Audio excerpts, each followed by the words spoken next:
Morning students, I am welcome to English online class from Yugniman Senior Secondary School. तो today we will read about your poem third. तो हम जो आपके poem है The Quarrel उसे पढ़ेंगे page number 39 पे. तो ओपन योर बुक एंड देखो, इसमें आपको ये बताया गया है कि जो ब्रदर सिस्टर्स जिस मतलब फाइट के बारे में बताया है, तो ब्रदर सिस्टर्स के अकॉर्डिंग फाइट जो होती है उसके बारे में बताया गया है. वो जो एक दूसरे से लड़ते लड़ते धीरे धीरे लड़ते लड़ते लड़ाई बहुत बड़ी हो जाती है. तो इस सब के बारे में आप बहुत अच्छे से वाकिफ़ हो. तो आप सभी अपने ब्रदर भाई बहनों से लड़ते होंगे.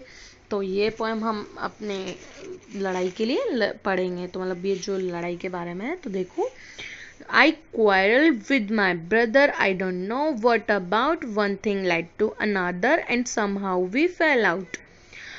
तो मैं मेरे भाई से लड़ा, यानी कि मेरी लड़ाई मेरे भाई से हुई, लेकिन मुझे नहीं पता कि वो किस बारे में हुई. One thing led to another. वो एक बात से दूसरी बात पर चढ़ती गई. And somehow we fell out. और हमारी लड़ाई क्या हो गई और आगे स्टार्ट हो गई. मतलब फेल आउट यानी स्टार्ट और ज़्यादा बढ़ती गई, यानी कि बहुत बड़ी होती मतलब बड़े छोर तक जाने के लिए रेडी हो रही थी. धीरे धीरे धीरे धीरे बहुत ज़्यादा फाइट बढ़ रही थी. The start of it was light and the end of it was strong. He said he was right. I knew he was wrong. और शुरू में क्या थी, लड़ाई बहुत छोटी थी और धीरे धीरे वो एंड होते होते कितनी हो गई, बहुत ज़्यादा स्ट्रांग हो गई, बहुत बढ़ गई. He said he was right. वो कहता है कि वो सही है, लेकिन मैं जानता हूँ कि वो गलत है. We hated one another. The afternoon turned black. Then suddenly my brother thumped me on back. तो वो हम एक दूसरे से नफरत करने लगते हैं और जो आफ्टरनून होता है वो कहीं में टर्न हो जाता है, ब्लैक में हो जाता है, यानी कि सुबह से शाम हो जाती है लड़ते लड़ते. और सडनली अचानक से मेरा भाई क्या करता है, मेरी पीठ पर मारता है जोर से. और and said, O come long we can go on a light. I was in the wrong so he was in the right. और वो कहता है, मुझे मारता है पीठ पे और कहता है, अरे क्या अब हम लड़ते ही रहेंगे, क्या हम पूरी रात ही लड़ते रहेंगे.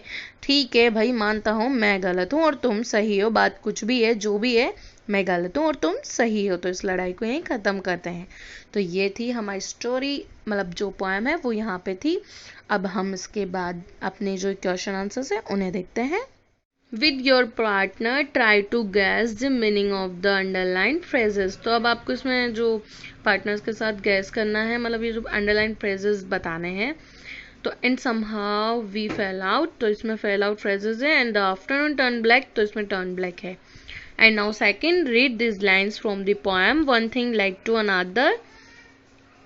तो आपको जो ये पोएम दी हुई है इनका आपको मीन बताना है. तो जो one thing like to another, यानी कि वो जो लड़ाई थी वो क्या हुई थी, एक बात से दूसरी बात तक चली गई थी.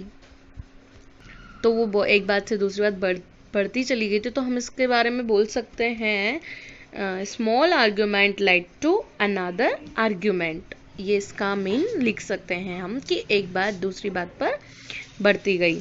Now second, the start of it was slight.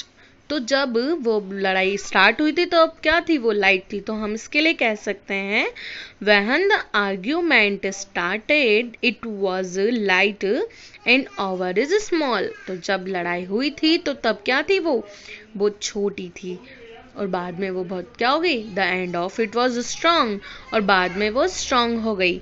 तो इसके लिए हम बोल सकते हैं as it had turn into big fight, और वो क्या हो गई, बड़ी लड़ाई में कन्वर्ट हो गई. द आफ्टरनून टर्न ब्लैक, तो इसके लिए हम बोल सकते हैं afternoon is turning into night. And यानी कि और क्या हुआ, जो आफ्टरनून था वो काई में बदल गया था, रात में बदल गया था, दिन से रात हो गई थी. तो इसके लिए हम बोल सकते हैं. And now last, thumbed me on the back, और उसने मुझे पीठ पर मारा. तो मतलब ये होता है his brother lightly thumped on his back. तो उसके ब्रदर ने उसको क्या किया, पीठ पे मारा था. तो इसके लिए ये कंप्लीट होता है. जो इसके मीनिंग्स हैं ये भी मैं आपको बता चुकी हूँ. एंड जो लास्ट वाला है इसे तो आप अपने वर्ड्स में कर सकते हो.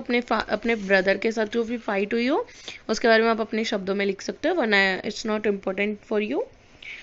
एंड हमारी जो पोएम है वो यहाँ पे कंप्लीट होती है.